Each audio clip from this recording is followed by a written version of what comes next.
Good morning, everybody, and welcome back to Lake Forest Live. I'm Steve Smith, your host, and today we're going to be talking about a special individual that I am very, very happy to be on with us.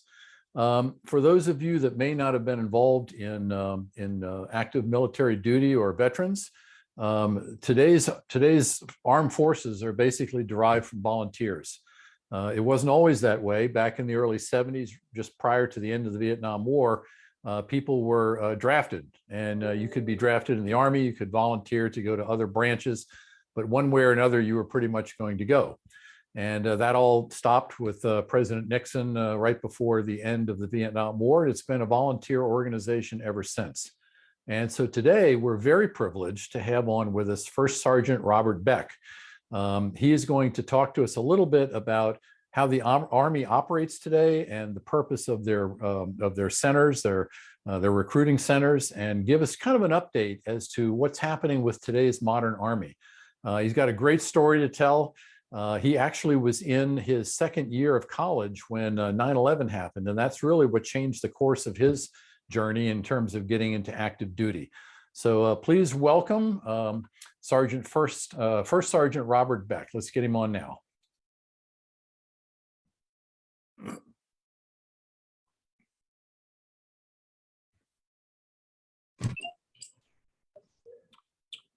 Good morning.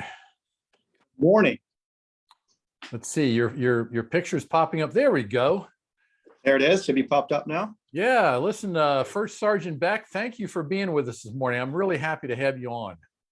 Yeah, thanks for having us. Got a team here from Lake Forest, so just right around the corner on Lake Forest and Muirlands Boulevard here. So. Oh, super. Okay.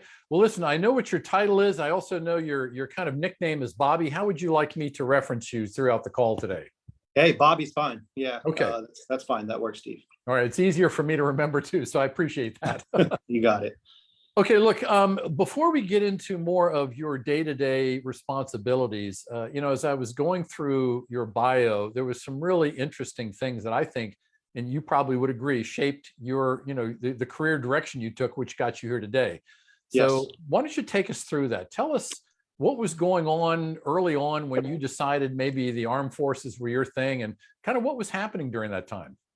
Yeah, so it's a great point. So in 2001, I was in college. I started my first year of college in Pennsylvania. I grew up in Pennsylvania, central Pennsylvania, kind of between Pittsburgh and Pittsburgh and Philadelphia. So in the middle there. And I had you were in groundhog country, weren't you? Groundhog country. Yeah, Punxsutawney was right up the road.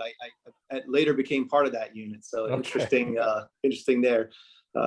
Maybe we're the only ones that remember it's Punxsutawney Phil. But anyway, so went to college, and in my first year of school, I was sitting in an analytical chemistry class, and the professor on stage said, "Hey, the World Trade Center had just been hit by a plane," and it kind of that was it. He kind of turned around and continued to do stoichiometry on the board, right? So he's doing that, and a young lady behind me jumped up and said, "Oh my gosh, my dad was in the World Trade Center." And I went back and talked to her, and I'll never forget. Her name was Kim Price.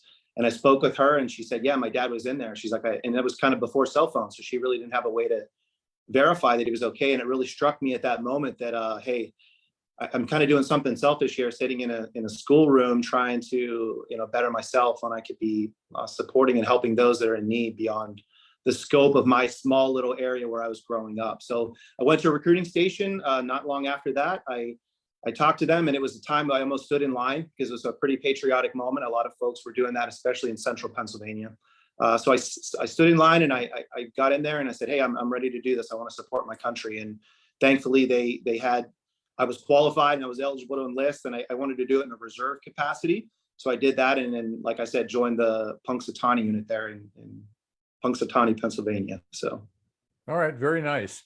So that brings us up to today. Tell us a little bit about your role and your responsibility now. Yes. So right now, I'm the first sergeant for a company.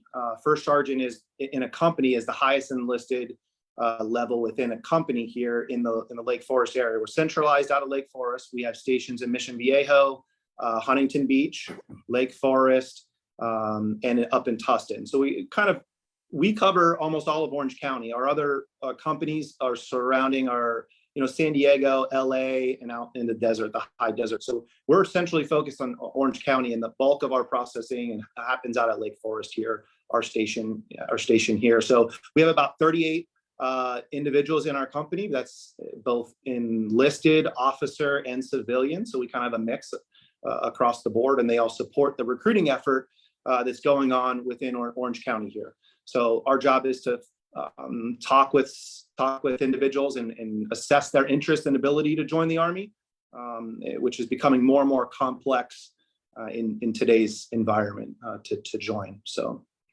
All right. So your location is here in Lake Forest. You serve Orange County. Is there a traditional Army base or any other kind of base that you're attached to, or is it just you guys doing the work of a recruitment center? Yeah. So that's the interesting thing about our recruiting NCOs. We are kind of injected into your communities, right, across the command, across the country, really. So we really don't have a base to go home to. Our home base is, with home and at family at home base at the house, right? We go home and our families we see them we don't live on a post. Our closest installation is Camp Pendleton for the Marine Corps, but for us, it's Fort Irwin out in the desert, right? So it's a 3-hour drive for us to go see our Army counterparts, right? But we do have reserve units that are interconnected within our footprint. We have Tustin, Costa Mesa, and LA. Up in LA, there's a few reserve centers. So we do, and for the community, you may see some of those individuals driving the Humvees around or interacting, or you may see us in uniform walking around the local community. And oftentimes it is active duty recruiting NCOs that are, like I said, woven in and part of your community. Like me and my family, which I'm sure you can see back here, my family, she's in the Army also, and she's stationed at Los Alamitos Air Base. So she's also a part of the Army. And we have kids that go to the Performers Academy across the street here. We're Lake Forest State by the park up there. We have with one of the soccer academies, we have our kids go there. Wow. Our orthodontist is here. Our doctors are here. So all of us are again, kind of really interwoven and quietly, I guess, in a certain way. But you guys are our home base, I guess. You guys are you're really embedded here in Lake Forest, aren't you? Yeah, we really are. We've grown to love it. This is our last stop, so fingers crossed we can stay. And we found nothing but welcoming people here, so we really enjoy it. So. All right. So when I opened up the show, I was kind of talking about, volunteerism, which I think drives all armed forces today.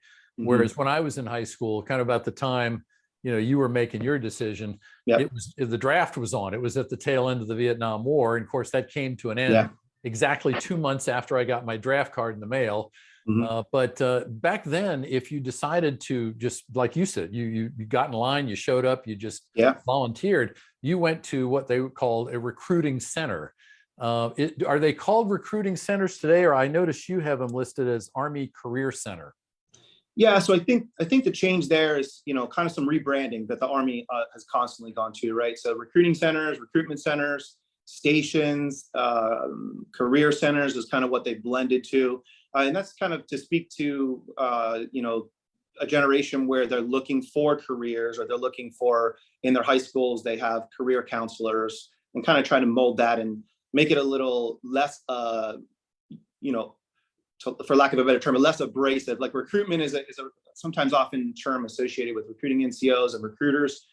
So it was the Army's idea of like, hey, let's call them career centers. And it's not a sleight of hand. It's more like, hey, we do have some career options beyond. Our recruiting NCOs will sit down and they'll talk to them and say, just 2 days ago, one of the NCOs here said, hey, you know what, maybe the Army's not the right path for you. Here are some other opportunities that we have. So they really truly are oftentimes now just given that drive to kind of counsel them and move them forward, what might be a good path. So do you find that with that type of focus, do you find that more people that get into the Army attempt to make a career of it as opposed to just staying for their minimum 2 or 3 year stint and then they're out?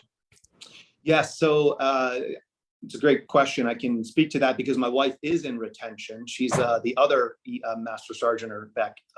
But retention goals they were climbing steadily after kind of our withdrawal from some of the conflicts we had, right? They were coming up, they were drawing up, and then the Army puts them in place some extra physical fitness standards that we had to meet. So some of those individuals had asked to not continue their re-enlistment. So those goals were being hard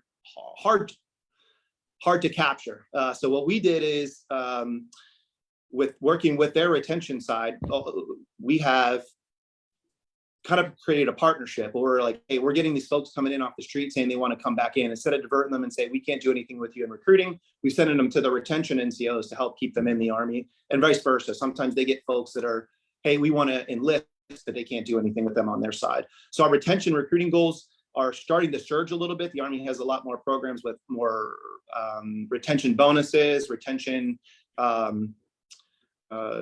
job selection of choice. We're giving them station of choice. So the Army's doing a really good job there of blending and molding and adapting to what is needed, or what's wanted from the individual that's in the Army. So right. Okay. Can you tell us, just so the average person who may either be thinking they're at this point where they're considering this, or they've just always wanted to know, what's the primary difference between the Army and Army Reserve?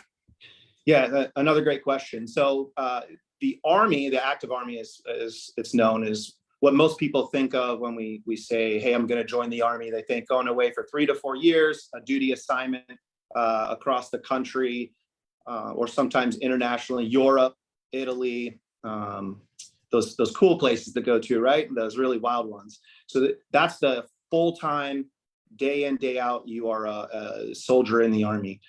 The reserve component is something that is, the Army wants us to shy away from part-time career, but it really is to equate to civilian sector. It's part-time. So you're there 2 days for the week, or 2 days on a weekend during a month. And then over a summer, you attend about 2 weeks with the reserve unit. Now, the benefit of that is the reserve unit is very dynamic in that sometimes they'll have enlisted soldiers that are, they may have professional degrees and electricians, or they're physicians, or they're, educators in the community. So they are interwoven within a community, and they hold these different career paths and different skills that a reserve unit then can utilize, right, and kind of leverage. So instead of like active duty Army, sometimes we get all these individuals that are just set on those straight from high school. They go in, they get a career path in the active Army. The reserve is dynamic. Like I said, they have all these individuals with multiple skills that they can, say, hey, and then you become, you may meet a professor that can help get you a letter of recommendation or something along those lines, right? And you're just, and those individuals we help join the reserve here they stay in the community. They come back. They live at their house. They stay at home, or and then they just travel and continue their careers that they have already established, or their job, or their school,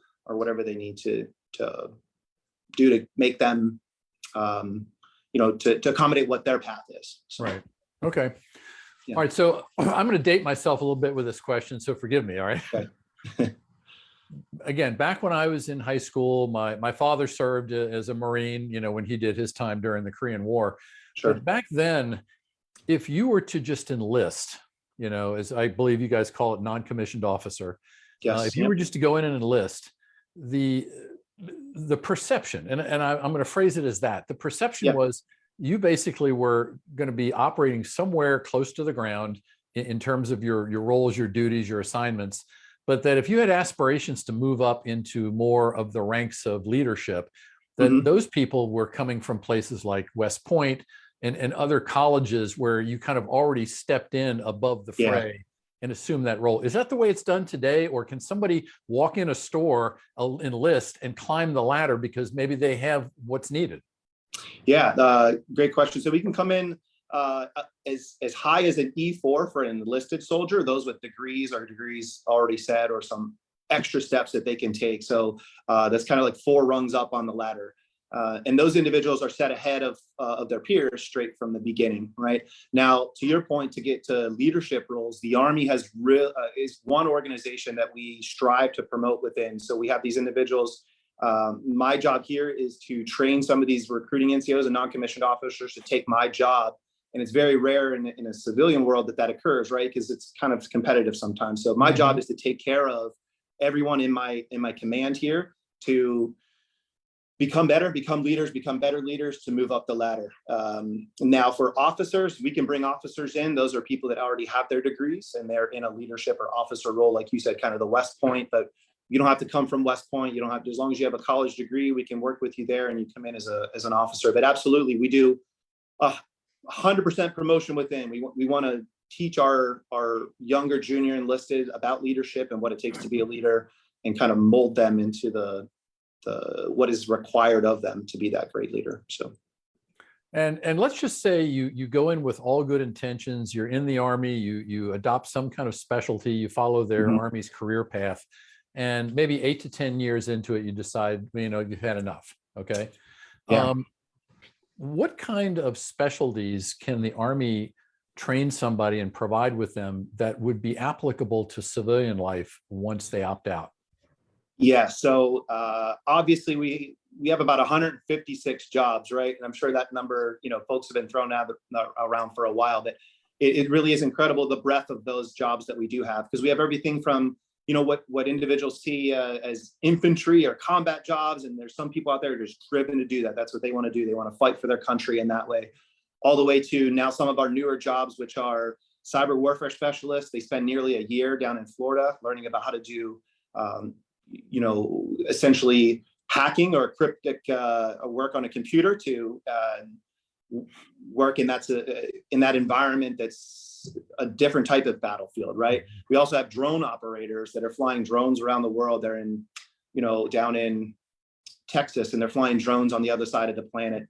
We also have, kind of translating here back to home ground, we have cargo management specialists, right? Almost like port operations. Those individuals are pushing port operations. So those individuals are easily, that job still is transferred easy to, down to the port there and along the coast because they teach them those skills, shipping. The Army has more boats than the Navy. We always joke about that, but we have ship operators. We have a lot of individuals that take those career paths, right? And are capable of that. But yeah, that's what I try to explain that all the time, that, to parents or to individuals, hey, it's not always infantry. We have jobs that they have to be smarter than most of us to get those jobs, right? If cryptic linguists, they listen to languages in other countries and they translate for us. They go to a year up in Monterey, which sounds terrible, right? But Monterey, they spend a year up there, learn a whole nother language over a year, and then they are essentially code breakers and they listen for us. So they get an associate's degree. So. Wow. Yeah. And look, I know that, again, years ago, at least from my recollection, all of the branches of service had very unique purposes. Okay. Sure. Army, largely infantry, Air Force, largely, flying overhead, providing cover. Yeah. The Navy had their ships. But today it seems like many of the branches are into other people's lane of the highway, if you will. What does the Army do other than infantry that other people might seek out and want to get involved in? Yeah. So, it's kind of really brought about with this kind of asymmetric environment. We're kind of all blended into one force, right? And we attend each other's schools. We send our people who are going to be firefighters to an Air Force school. The Air Force sends folks that are going to be senior leaders, the highest enlisted rank. All services send them to our senior enlisted Sergeant's Major Academy. We run it as the Army. So you're right, there is a blend of that occurring across the commands, across the different components. To my previous point, we're driving more boats than the Navy, right? We have a large fleet of the drones that the Air Force is. They have their working drones as well. And I see all of those components as our peers now. There was a competitive period that we kind of were always fighting against each other. But I think in the current environment, we are coming together and cross-training and learning from each other and sharing those techniques. That's just helping the nation across the whole. So, I didn't realize that, but I think that's probably one of the biggest strengths that we now possess is this cross-sharing of knowledge. And, yes. and the breaking down of silos. I'm Navy or Army, one's better than the other. Yeah. I mean, if you guys are taking the best of what each other offers and cross-training other people, I mean, I think that's tremendous. Yeah. All right, so let's talk a little bit about the Army. All right, let's talk a little bit about the Army Center, where you're at. Yeah, Yep. What is that center there for, and what kind of events or other things do you guys host that people on the outside might want to participate in? Yeah, so here, our main focus is just awareness about the Army. So we have our recruiting NCOs, they'll go out in the community, day to day, they're interacting with businesses across Lake Forest and across Orange County. So events specific come up. If there are events that the chamber is doing or anything along those lines, we like to be a part of it, just not in necessarily in a recruitment effort, but just in a, hey, let me tell you my Army story, or how I got here and why am I in the community of Lake Forest. We have most recently, we just did a car show down in San Juan Capistrano, the car show that was down there. We had recruiting NCOs there that showed up, which some of the folks may have seen. A lot of our events are high school centric. So we do high school events and military appreciation night. Like tonight, we're going to be at Huntington Beach. So as these events come up, we try to have ourselves be a part of it, so that we can talk to the folks within the community. And I would just ask, if you do see us out there in uniform, it's some of our folks it's hard because they're a little shy, right? They're still learning. So I would ask if you see someone in uniform, that's the simple way to start a conversation. What is your Army story? How did you get here, right? Much like you're doing, Steve, of, what is your Army story? And that generally triggers the conversation. And, talking about one of my guys here is an X-ray tech for the Army. Most folks don't even know that that's something we can do, right? We have a whole medical department that's everything from, cardiology techs through X-ray techs, the dental hygienists, and, just, you may learn something about that individual. Like, oh, I didn't know the Army had a operating room specialist, right? And then that's one of your 156, huh? There you go. Yeah, that's one of them. Wow, that's tremendous. All right, so let's drill it down now to the individual who's considered wanting to join the Army. What is the process? What kind of walk us through what people should expect, what they should come prepared for, what decisions they might have to make? Yeah, that's a great question. So nowadays, and back to your time, as you said, you may have been able to walk into a recruitment center or recruiting station, career center, and kind of sign some paperwork and go to MEPS, military entrance processing station, the next day and enlist.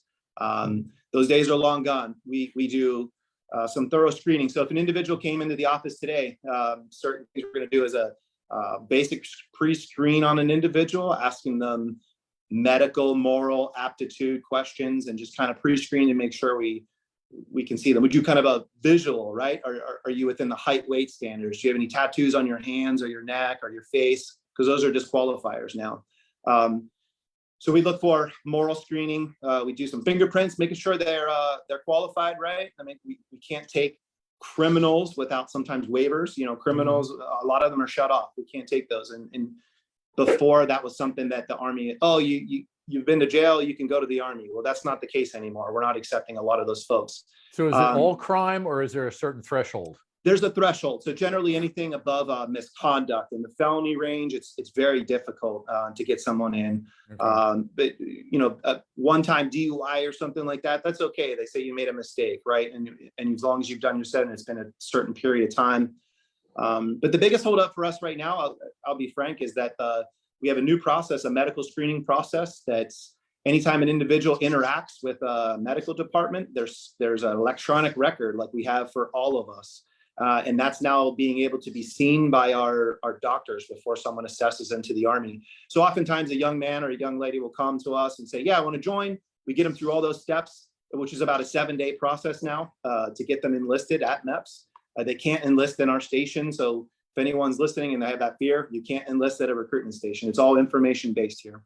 But when we get them to there at the medical physicians, we'll see all of that. And a kid may have gone, or an individual, an applicant, and had tonsils removed, and then had some prescription pills prescribed to them, like Percocet for pain.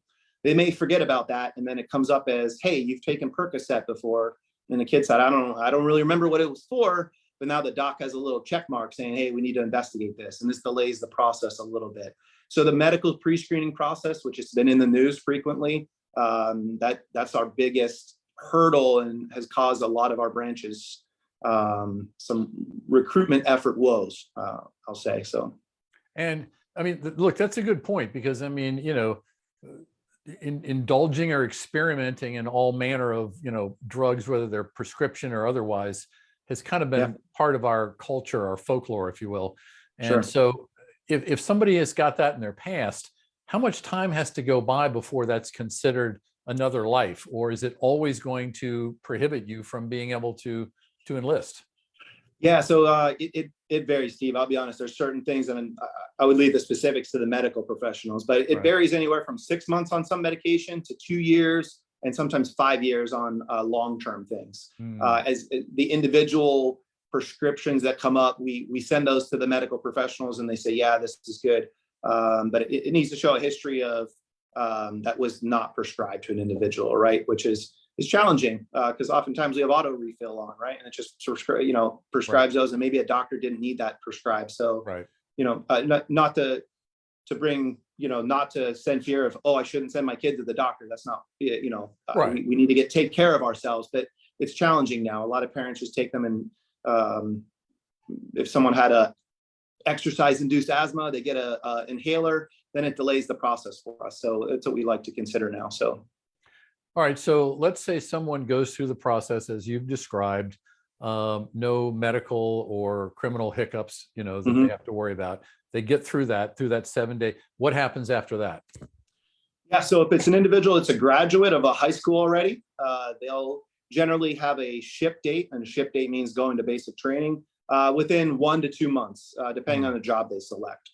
A high school senior or someone who's still in school, we delay it till the summer. And then we get out to probably June or July or August, which is a long-term ship date for them. And during that time that they're either in for 1 month here with us or 6 months for a senior, we prepare them. We get them ready. We have them do some drill and ceremony where they're learning rank, structure, so they're not overwhelmed when they get the basic. We're doing PT with us, physical training at the station here.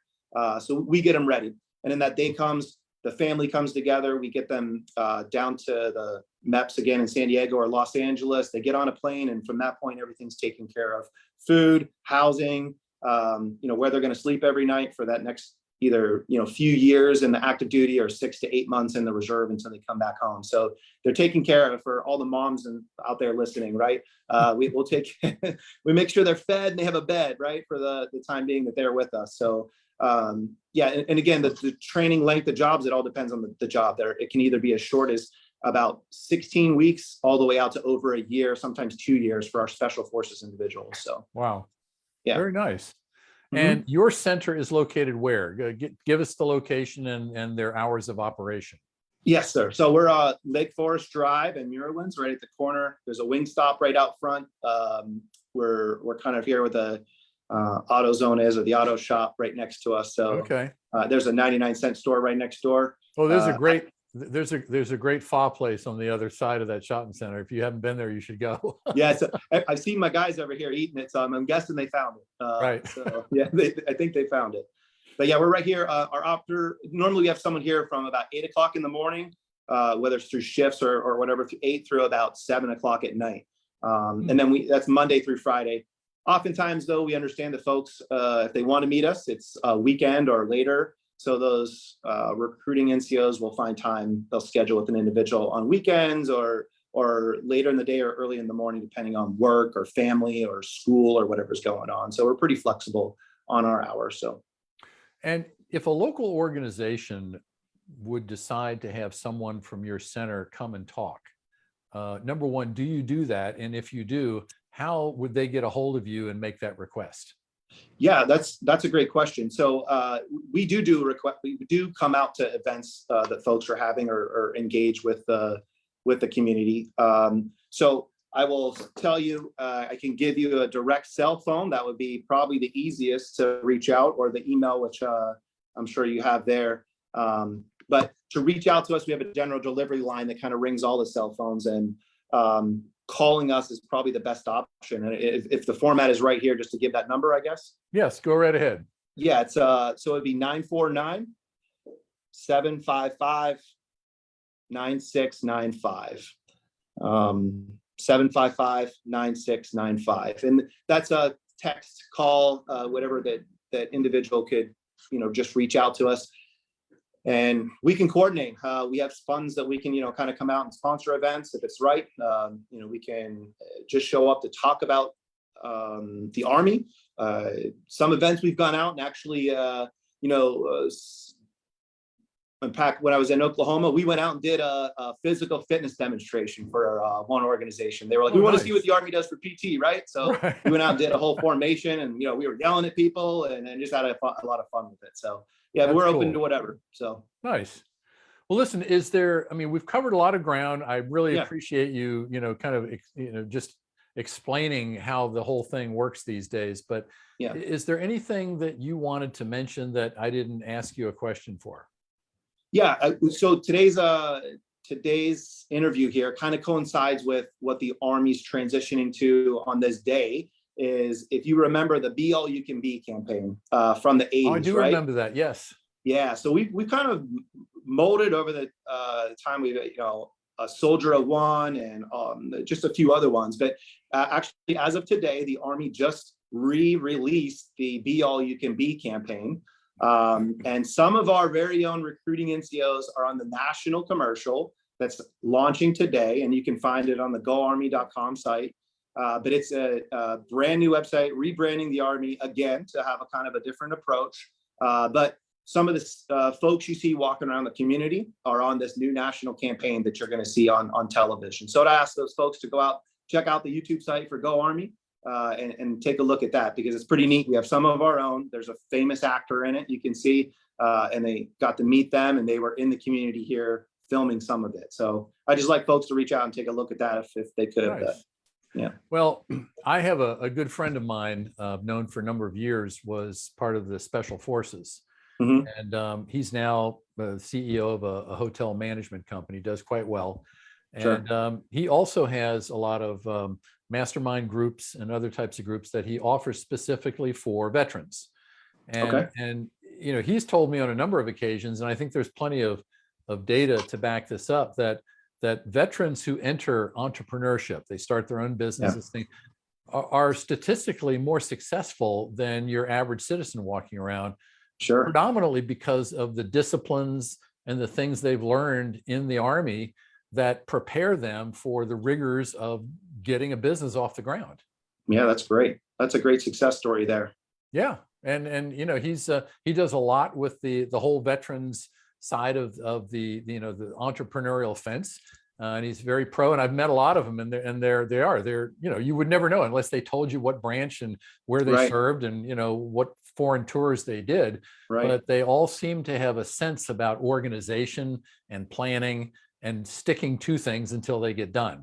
And so to that extent, I think, you guys probably, maybe you know it or maybe you don't, but the things you instill in people last for lifetimes in many cases.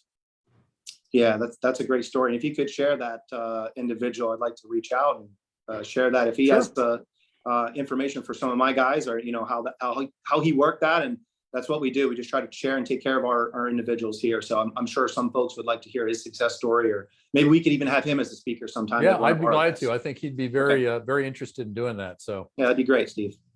Okay, First Sergeant Bobby Beck, thanks for being with us today. This was a great interview. I'm glad you came and told us everything you did, because it's renewed my spirit in terms of what you guys are all about. And I'm sure everybody that watches this will feel the same. So thank you very much for your time today. Yeah, of course. Thanks for the invite, and look forward to seeing you at a meeting and meeting with that individual you just brought up. I think that would be great. So thanks again. All right, I'm sure we'll be around.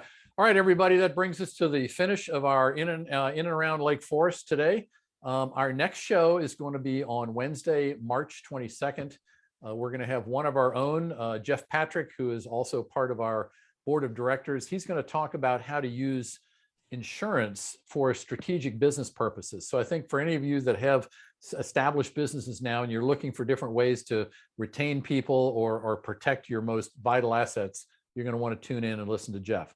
Thanks for being with us today. I look forward to seeing you guys in a couple of weeks. Take care. Again, Bobby, appreciate you being here. Thanks a lot. Thank you all. All right. Bye-bye now, everybody.